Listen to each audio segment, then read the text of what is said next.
What? Went off. Really? CFE. 09. Back to the CFE. The Palace 04. Clappers and all? Clappers and all. Cuban clappers. Cuban clappers. Live from the district. Live from the district. Live from the district. Live from the district.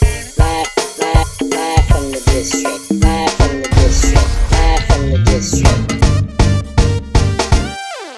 The $1 million question is, have you liked and subscribed yet to Live from the District? Have you done that yet? You really should. Of course, all the content that we're producing here on Live from the District will be stories about interesting places, interesting people, and interesting stories from Washingtonians, people right here in the District of Columbia that are doing great things, that are making incredible music, that are on the political scene, that are in the middle of social issues and bringing racial equity to our city. We cover a whole lot, so make sure you like and subscribe. And today's show will be no different. We got straight heat coming to you. There was a Instagram post that I saw probably about 2 or 3 weeks ago, and I saw the footage of a Gogo band called the FutureBand performing live in Cuba. It was one of the most incredible, awesome performances that I've ever seen. Of course, whenever people from like the DC area travel to other parts of the world to spread Gogo to these different places, it always intrigues me to see how people are going to react. So on Live from the District today, we got the FutureBand. Yes, sir. Hey. All right, and we are at Mix and Mingle in Clinton, Maryland. How y'all doing, man? Amazing. Amazing. Okay, so pleasure to meet y'all, man. Yes, sir. Pleasure to Thank you meet for you. having us. So y'all broke the internet, you know that, right? It was amazing. I like how y'all did that. Really quick, introduce everyone to the band. Yes, my name is James. I am the lead singer of the band. Ian Jackson, percussionist. Raphael, the drummer, FutureBandDC. Brian Doyle, trombonist. Cameron Saylor, tenor saxophonist. Wonderful. Okay, so before we get into this whole thing about what happened in Cuba, because it was amazing to me, and to see you guys out there and to see the reaction, I want to know the whole story about how you guys got down to Cuba, like who you connected with. I want to know about like the performance, like the reaction of the crowd, all of that. We're gonna go through all that, but really quick, each of you, tell me about your musical background, how you got started. Just really quick. I'm originally from Fayetteville, North Carolina. I studied music at North Carolina A&T. I got my undergraduate in music and my master's in business. I'm from Washington, D.C., and I started playing congas because of listening to my first Gogo band, Lethal Injection. My mother was a D.C. public school teacher, and she used to throw Go-Go's for the students. And she invited that band, and that was my first time seeing them at about 11 years old. And then after Changed your life forever, bro. changed my life. After their performance, I begged her to buy me some drums, and she bought me drums from the Baltimore flea market. And from there on, it was over. Parents watching this. Parents, so let's just park right there. Parents, this is why it's important to get your kids the tools that they need to succeed. It could be congas. It could be a stethoscope. I don't know. It could be drums. It could be some handcuffs. I don't know. It could be some books. But that right there is something that I think that's very important for the parents that are watching. Our youth, our kids, like my kids, give them the tools that they need and watch them thrive. So thank you for saying that. All right, bro. Started when I was like 5, banging on pots and pans. My mom and dad, they saw something in me and said, "Oh, get us some drums." So I couldn't even reach the foot pedal, but I always had a passion for like beats and drums and stuff like that. So, yep. Okay. I started playing piano at 6, took piano lessons when I was like 10, roughly. My mom put me in this program called the DC Youth Orchestra, and I played bassoon. Once I got into high school, started playing trombone, joined the marching band at Eastern Senior High School. Ramblers. Yes, sir. E-ball all day. Then attended Howard University and the University of the District of Columbia, where I joined the concert band, jazz band, pep band, majored in music education as well. So I'm born and raised in Portsmouth, Virginia. My mother was a musician, and so she raised me as a musician. Some of her favorite musicians, Wynton Marsalis and Branford Marsalis. So me and my brother played trumpet and saxophone, studied jazz studies at a conservatory through high school, and just growing up playing in church. And met Doyle at a gig at a hit in DC, and he just introduced me to the band, and so that's how I kind of became a musician in the city. So how was the Future Band formed? Future Band started in 2007. 2007. It was four of us.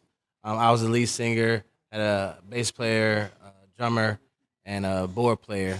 And we gigged like that for maybe like a year or two. Then I was blessed to meet Doyle, who had his own ensemble of just horns. And so we called Musically Inclined, and we decided to join forces. And so our 4-piece became an 8-piece. Then we added a percussionist. This is probably like 2010. And then we just started gigging from there and just started to build over time. And we just stayed in existence. Okay.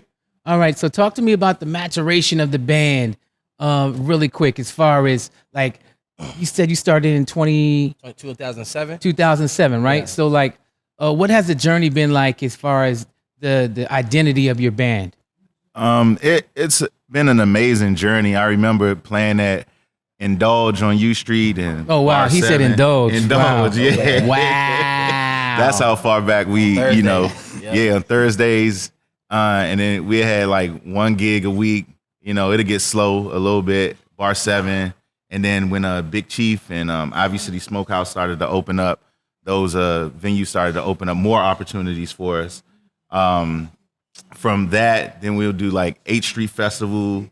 What was the Live on U Street. Live on U Street. From the Mayor's Ball, other opportunities just open up. So like we've stayed consistent and stayed in our own lane and just 10 tones down on what worked for us. You know? So musically, how would you describe the band? Our band is like the Earth, Wind, and Fire of today.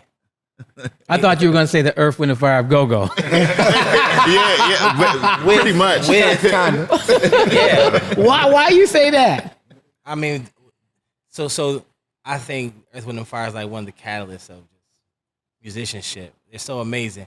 And I feel like with the education of music that our band has and how we incorporate it in our sound, we're just like that. With Gogo infused in our sound. It's very musical, but it's very, very much that DC Gogo culture inside of our music, for sure. Okay. All right. So let's segue and talk about this whole Cuba trip, you guys. How did that happen? This trip actually started in 2019. So for 2018, 2019, we were trying to identify opportunities for us to take our music outside the walls of the U.S. And so we started off in Jamaica. We worked with a travel agency, Travel and Heat. I think is that the name of the Travel with Heat was the name of the company. And so they were doing different events in the Caribbean. So we just kind of worked with them in order to develop these trips. In one of the meetings, I meet a young woman by the name of Merari Fortune, and she did a trip specific to Cuba. She had an agency called Dreaming in Cuban. And she's from DC? Yes. Okay. And she's from DC. And so 2019, I think I know this lady, man. for sure. I think I know her. What's her name again? Merari. Madadi. I know her. Yeah. Yeah, so I met her through Travel with Heat. They had a meetup for different agencies. And so I told her, I said, I want to go to Cuba. She said, let's go to Cuba. So maybe 2 months later, I fly out to Cuba, get the lay of the land, and we try to put a situation together. Then the pandemic happened. Wow. And that shut everything down. So then 2022 is when the pandemic was kind of over. Right. Is when we picked that conversation back up, put a proposal together, stood up a nonprofit, and was able to get government funding for us to do education. Oh, from the District of Columbia. Events DC. Okay, all right. And 202 Create sponsored. Okay, oh, wonder. Okay, well, For sure. shout out to Angie Gates. And shout out to Angie. Yeah, Sure. shout out to Director Latoya Foster. Well, I'm not sure if she was there then. She was part of the conversation. Okay, great. Yeah. That's Yeah. my sister, man. Latoya sure. Foster. Yep, Toya Angie, they make that happen. So shout out to them. So they saw what we were putting together. I worked with a nonprofit consultant, Leslie Jefferson. Shout out to her too.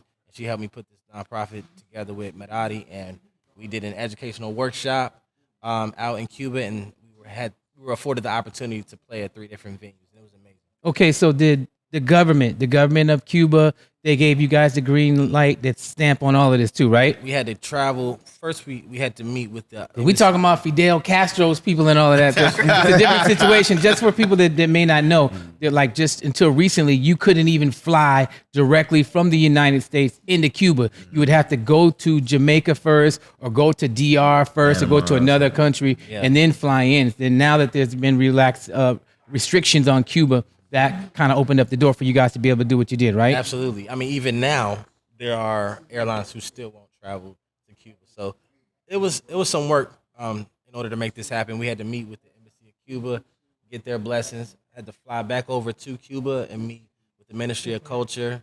several times. But Did they have any concerns about who you were and the music or anything like that?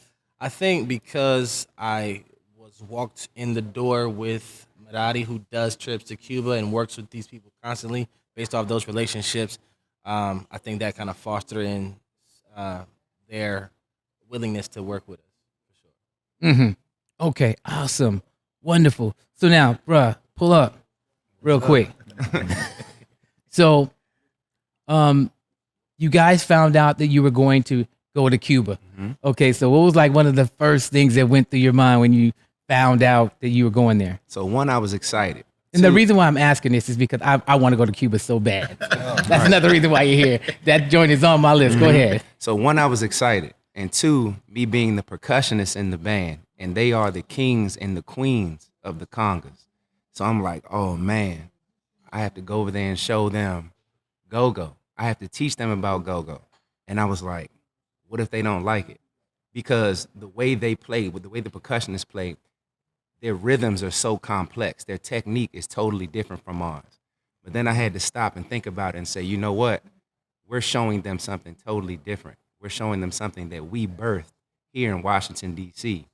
And yeah, that's really where I was at with it. And then once I got over that, once that subsided, I was ready. I was ready to go. Okay.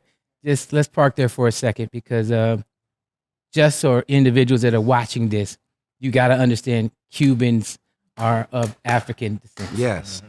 Okay. Let's get that out the way. Yes. Yeah, absolutely. Cubans are of African descent, just 100%. like Puerto Ricans are of African descent. Fat Joe already said that. Just like Dominicans, most of them are of African descent. And when we were brought to the Americas, when we first landed in the 1500s, I believe, in Brazil, into a community that I went to, Pelourinho, where Michael Jackson shot the video, They Don't Care About Us, in Bahia, Salvador.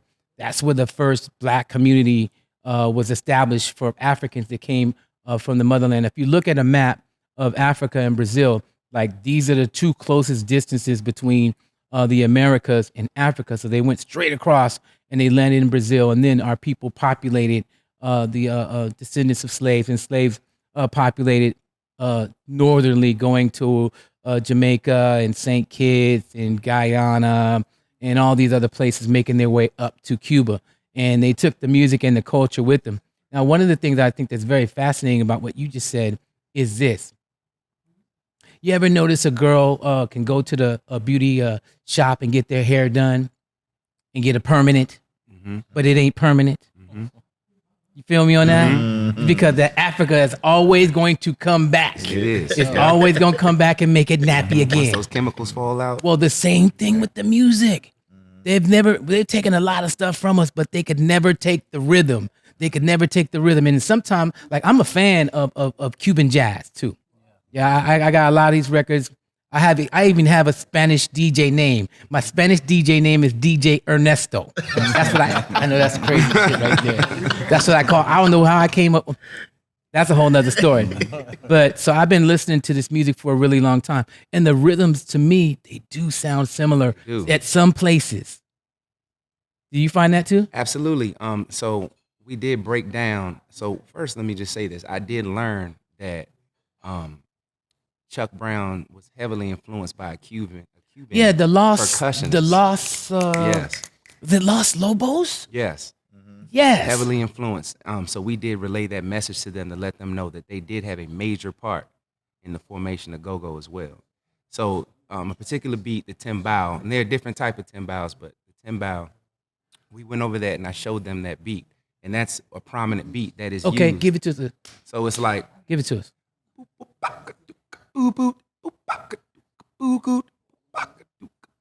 and that's slowed down.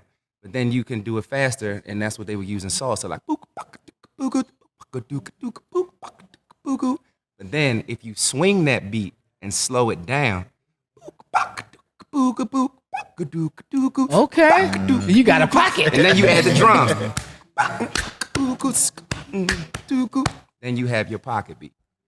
So in the master class, we broke down and explained that to show the parallelism between Gogo and the traditional Cuban music.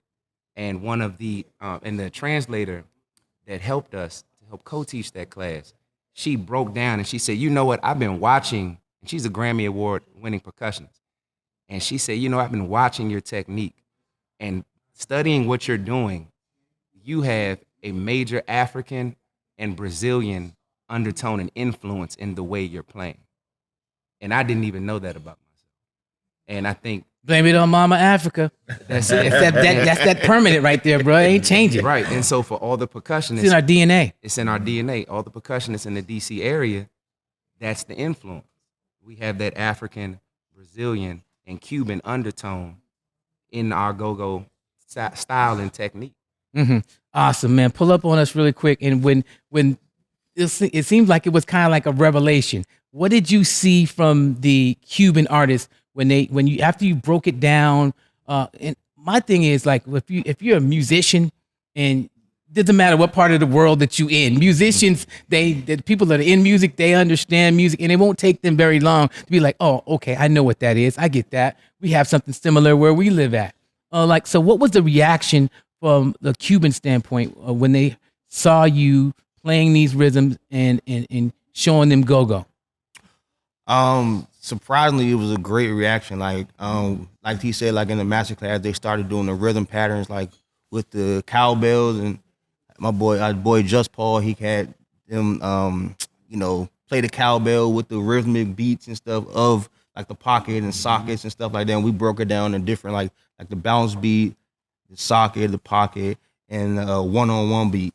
And so those were very like interesting things to see somebody not from our culture, but get their reaction, and they loved it.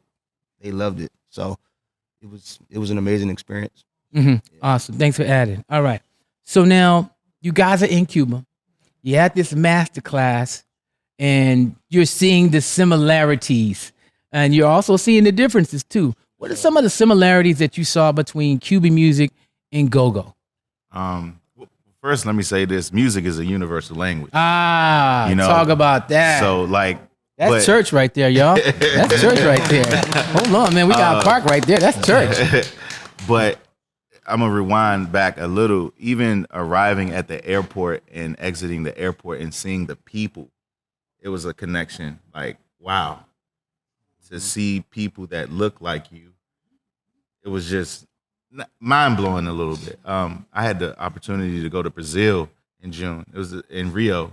Rio de Janeiro. Yeah, man. Same reaction. Incredible I was beach. just like, oh my Crazy. God. But as far as the music, the expectation, I'm very confident within my ability and the band's ability to play and translate our music. So I was super excited. Like, I know they're gonna take to it. I know they are. When we did the sound check for the first venue, and it was a jazz band, 2 jazz bands on each end, and they stopped. We did our sound check, and everybody just kind of gravitated. We didn't even start yet, just off the sound check. We in the pocket playing something like melodic. Everybody was just like, all right, we sticking around for this. By the time we started playing, it was just overwhelming excitement. Like, they partying, they doing the dance moves that we doing, like mimicking us, all of that. Call and response. It was amazing. Like, it was like we was home. Like, it was like we was at the Black Hole. I was like, okay, we at the Palace. We at the chef. I'm thinking, like, we at the Mad Chef. We at the Firehouse. Like, okay, this is not another gig. Ibex 2.0. Yeah, right. You know, I'm like, to the max. But they just speaking Spanish. Okay, ¿cómo está? Right, you know, so, I mean, it's like back at home. but the reception is very well received. It was, a wonderful experience. Okay, so let's talk about the language part, because that's the other part about going. And I travel all over the world, bro. I be doing some things going. I don't always post it on the gram, but trust me, my ass be gone. I be going a lot. So you guys are over there, and do you speak? Hola, ¿cómo estás? Nah. It's a shame too. I need to learn Spanish. My niece is Mexican, so I'm trying to learn for her. But yeah, it was cool. I had the opportunity to like befriend somebody over there. His name, shout out Deonce, if you see this in Cuba. He's a trombone player, and that relationship started from just posting. And I found this page. I just reached out to him using Google Translator. I'm trying to speak in Spanish to him. We going back and forth, and then all of a sudden he starts speaking in English. I'm like, oh, I must be messing up. Right. So hey, exactly. Come on, let's reel this in, bro. Hold on. And so Let me help you out. Yeah. We had like a little pen pal relationship leading up to the festival. And when I got there, it was so amazing to just meet him, kind of talk with him just experience the music, me to see him play a little bit, and like the level of musicianship that I experienced over there in Cuba was incredible. Like they got some heavy hitters over there. That's Absolutely, really, no question. They are really killing it. And so that was dope because like I had my idea of Cuba, but it just was shattered when I got there because like I saw everybody. I saw people that looked like me. I saw people that were light, dark, like they were all types all of people. shades. All shades. Like everybody looked Cuban. Like I didn't realize that when I got over there, and the history and the influence like Africa really had on the island. So that was an incredible experience, I would say. So besides that, were you using Google Translator a lot? Man, we ain't had no service. Oh, really? Oh, okay. Well, Talk actually, about that. What happened? Man, we was off the grid. The internet? Really? The internet was bad? Yeah, internet was bad. Well, I had a SIM card, but you had to like pay it to like redo it because I think there's only one telecommunication company in Cuba, so I had to refill it. But it was and your regular nice. phones didn't work either? No. Really? I mean, no Sprint, no AT&T? It was spotty. It was roaming. I paid them roaming fees. Believe that. You know what I'm saying? We had to check in real quick. But like, I mean, don't expect what you have here over there, because of the resources and whatnot. They just, they do what they can with what they have. And I mean, and it kind of, you appreciate that too. Right. It's just like what we do in Southeast, Northeast, and the South Side of Chicago, and the South Side of anywhere. Right. We gonna make it happen. Sure. Okay, so before we start talking about the actual performance, because I want to go into the incredible video that we saw. I want to talk about that. But before because something that you just said kind of like brought this question, and anybody can jump in and answer this. Like one of the things that I noticed, like when I went to Brazil, or if I'm in Jamaica, or if I'm in DR, I'm always going to the hood. I'm going to go. I want to see how our people are living, and I see the poverty, especially in Brazil, bro. It's there. I mean, it's like everywhere. You see homeless people, people starving, people's entire families laid out in front of storefronts where they spent the night last night. Which is crazy to me. But like when you saw the condition of some of the Cubans, just your thoughts on what you saw, and how you compare it to what you've seen in America. Go ahead. So I'll just say, in America, a lot of people are concerned about material things, right? And in Cuba, from what I witnessed, it didn't seem like anybody was concerned about that. They're beautiful people. You may see that somebody may not have on the freshest outfit, right? But I don't think anybody really cared about that. I did see, as far as accessibility to food or an abundance of food, they don't have any fast food restaurants on every corner. They don't have 7-Elevens. They don't have the convenience of just walking and getting a certain type of food, right? So you had a lot of people who were actually in shape. Some people may call it malnourishment, but they were in excellent shape.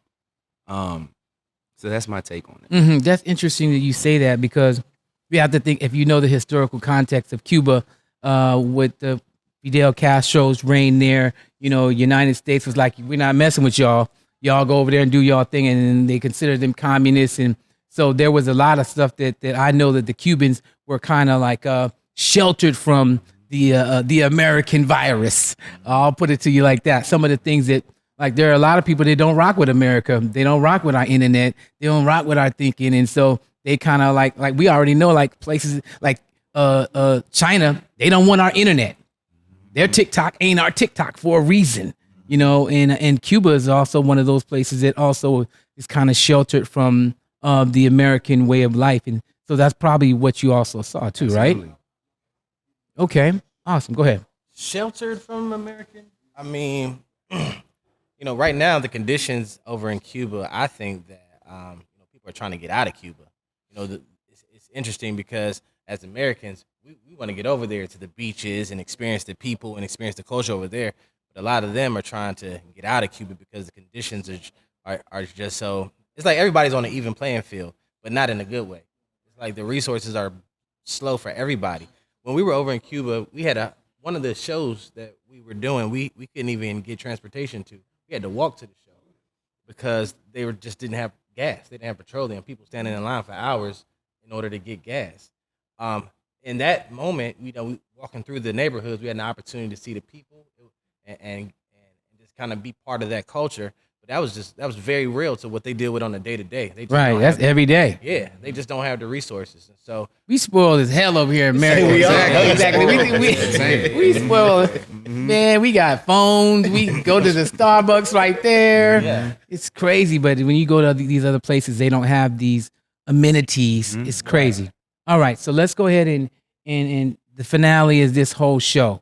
Okay, let's talk about you said you did 3 shows, right? yes. Okay, did you remember those venues? Yes, the first one was called Pabellón de Cuba. The second one was Fábrica de Arte Cubano. And the last one was Casa de la Cultura. And Oh, your Spanish is pretty good. so, Bien. Shout out Duolingo. yes, for sure. So, again, I started this journey back in 2019. So I picked up a couple. And you was ready. I was ready. Hell yeah. I No had doubt. to be. But first venue, first show was amazing. That was the one you was referring to. That we had the big response during our sound check. It was good energy. The second one is the one that kind of went viral. Oh, really? That's the one that bust? That was CFE. like the CFE CFE 2020. You said CFE? CFE night. It was the CFE 09. Wow. So Wow. Okay. Well, let's stop right there and talk about the CFE and not the one in Forestville. That's the one I'm talking about. it felt like that type of energy. So the age, what was the age range of the group of individuals that came, the audience? So, I mean, their clubs and venues are a lot different than ours. So Everybody goes, young and old, right? yeah, so you like 16-year-olds to like 50-year-old. Right. Everybody in the community is there. Right. And so when we got on that stage, it was just electric. Would y'all come out? I mean, usually in the Gogo, and everybody does it different. Shout out to Big G. You're gonna come out with some R&B, some slow stuff, you know, and build the energy. Is this what we do in the Go-Go. We start off slow as we get to the apex of the, you know, our highest height of energy later on in the show. Is that the way you guys did it, or how did you guys do it? We actually came out blazing. We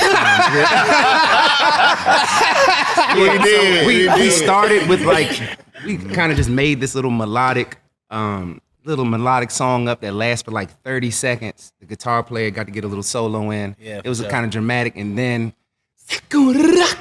straight into go-go swing, pumping, and they immediately went off. Like immediately, it just jumped into their soul.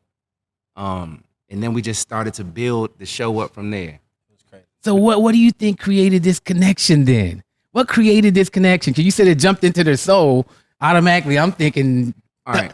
like the Holy Spirit operates. So we were able to witness a lot of bands while we were there. And if you already know how the sound system is, how the sound system needs to be tailored for the go-go. It has that bass drum needs to hit hard. And I don't think they experienced the system sounding like that before. Our sound engineer, turned the subs up. He made sure the congas were loud. Everybody was dynamic, I would say. And just the energy of Gogo, the energy of our music was different from anything that they had been hearing the whole weekend for the jazz festival. So I think they were like, oh, what is this? Right. Jesus. And yeah, it was all jazz except for us. To emphasize, it was a jazz festival. So like, I think we just brought the fun. Yes. Like, I think and on some like, just like as humans, I think in any culture, everybody want to have fun. Everybody want to dance, listen to music, have a good time. And I think that's what we just brought to the festival. To be honest. The energy was something that they never experienced before. Because Absolutely. obviously, when you hit that pocket, and if you've never heard, I mean, I just did an event with Black Alley for the United States Conference of Mayors, and it was my job to kind of explain to these mayors from all over the country what Gogo was, and Bill was there. And we kind of explained the call and response to them, what the pocket was like. And then that was before, this is while I was DJing. And then the band came on and they were like, oh, okay, we get it. So how did you also inject the call and response into it in what we would do here as well? Absolutely. With Poet and Just Paul on the front end, like, especially Just Paul, just his energy, super high. The first song we played was One on One. I think we did two Chuck Brown Talking about the covers. show? Yeah, for the show. It was Go-Go Swing and Bustin' Loose. And Bustin' Loose. Oh my goodness. Like like a Junior Chuck or whatnot. But that kind of set the tone for the timbre of the rest of the performance. We do a little rendition of Overnight Scenario, shout out to IE, you know. And then that call and response, and then we kind of improv on that. James lyrics and improvs and raps and sings, feature our covers and originals. I mean, our originals as well into that require call and response and whatnot. It's just instant. It was just instant. Like, they just knew what to do, you know? Right. So they connected automatically. Go ahead. So Just Paul had an idea to play a prominent Cuban song. Oh, yeah. And we go-go-fied it, right? Okay. What was So the record? Do you It was remember? Guantanamo. Okay. Guantanamo. Yes. Okay. The CLA Cruise. Yes. And the way we started it slow. So that way, everybody in the crowd was able to sing it. It was just a magical spiritual moment. Connection. And then next thing you know, soccer do. Guantanamo. Oh, did you put the bounce beat behind it? Yes, they went off. Went off. Really? CFE 09. Back to the CFE. The Palace 04. Clappers and all? Clappers and all. Cuban clappers. Cuban clappers. It wasn't a game. Really? Yeah. One of y'all said they was doing the dance. They was doing like, they was doing. We was chopping and everything. And then like, Really? for instance, like we had like you said, it's a jazz festival, so you had every ethnicity there. So you had just from everywhere, from all around the world. And there's like we had people just coming to the stage. Yo, can we get the microphone? Can we get the stick? Just some type of memorabilia, because that's how electrifying the performances were. Like, it was just like you came from like real low, and then the energy was just high. As soon as we left off the stage, it was just encore. Oh, they wanted you back. Encore. Okay, talk about that. Yeah. So, It was truly like hold on. Go ahead. It was truly like an exchange. I was gonna say what Johnny did. After one of the shows, he linked up with one of the bass players from the other bands, and they like literally exchanged basses. Yeah, after one of the shows, our bass player exchanged basses with another musician, and I think he cried after that. they did. Yeah. Wow. And it's like that's what I realized. Just a different experience and appreciation that people have when meeting people from a different area, and what impact you can really have when you visit a new place. I felt that from the people there. Everybody I met was so appreciative, so polite, so like just this is amazing. Like, everything was just like a moment. So it was an exchange. Yeah. Okay, go ahead. And we'll be back too. We're going back before the year is out, and you should come with us. When? We're working on things. Hey, don't wait a minute. It's looking like June. June? Okay, by the give end me of the June. date, bro. Say less. I'll bring the cameras out. We could do live from the district, live from Cuba. Hey. I will do that, bro. I will document that whole thing. Y'all ready? Billion. Speaking of documents, shout out to Events DC again. They did have their documentarian there with us, so the whole experience is going to be a documentary. Good. Yeah, so people can tune into that and be able to just experience what we experienced. And also, we did do a live recording of that show that went viral. So if you go to our website, FutureBandDC.com, I need that. you can listen to all the music from the show, and you can just feel the energy in the music. It's amazing. Right. When I saw the video footage, I was like, I'm laying in the bed. It's 3:00 in the morning, man. I connected that joint to my Bluetooth. I was like, wait a minute. What's going on here? That's why I slid in the DMs. I was like, yo, I got to talk to you guys. That was amazing, man. Congratulations, man. Thank you so much. It's a beautiful thing. Anything else you want to add about your experience before we roll out? Each of you. I want somebody to tell me something. The experience was amazing. Our goal is to take Gogo everywhere. We want to be international when it comes to Gogo. So we have planned trips to Mexico this year and Tulum to take Gogo there and do master classes there, as well as Jamaica for this year. And then we're working on right now to get to Africa as well. So the goal is to develop an infrastructure that will allow bands from DC to be able to go everywhere in the world, so we can make Gogo international. There you go. So for Chuck me, would have loved you. Loved that. absolutely. Yeah. So for me, my experience, it was very influential. Now I would like to start diving into African drumming. I would like to start diving into learning Latina styles of music, and just to bring that back here and infuse that in my style, my go-go style. Mm-hmm. So I was just inspired. Chuck would have loved that too. Yeah, just being close with That's all of those exactly different what he did. percussionists. Yeah, just being there, I'm like, Yeah. I need to learn that. And then when the percussionist told me, you play like a Brazilian, you play like an African, it just opened my mind up to different styles now. Okay. So just me locking in with the different go-go sounds, because it's a different pattern than other genres. And he's been drilling me like, yo, this is the pocket, this is the done. I'm like, oh man, I got it. You could be playing something wrong for so long, and then when you go-go has a different swing, different frequency to it than other genres that, you know, it's only here that you can get it. So He couldn't stand me by the end of the trip. He couldn't stand me. I say I would encourage people to travel in this region. You know what I'm saying? Especially the people of our city. Like, get out of your neighborhood. You know, if you want to just start local or national, do that. But like these countries, these Caribbean countries, like even in that little cluster, there's so much history and richness that we can obtain to just reconnect with the people, you know, the culture, the music. Like I said, music is a universal language, like connect there. But like just being in Cuba and just seeing how they operate was amazing. It was amazing. You know, very humbling experience. Awesome. Go ahead, man. My takeaway is that music and culture, I think, go hand in hand. And I think all of us should just do our part in pushing the genre of go-go music forward.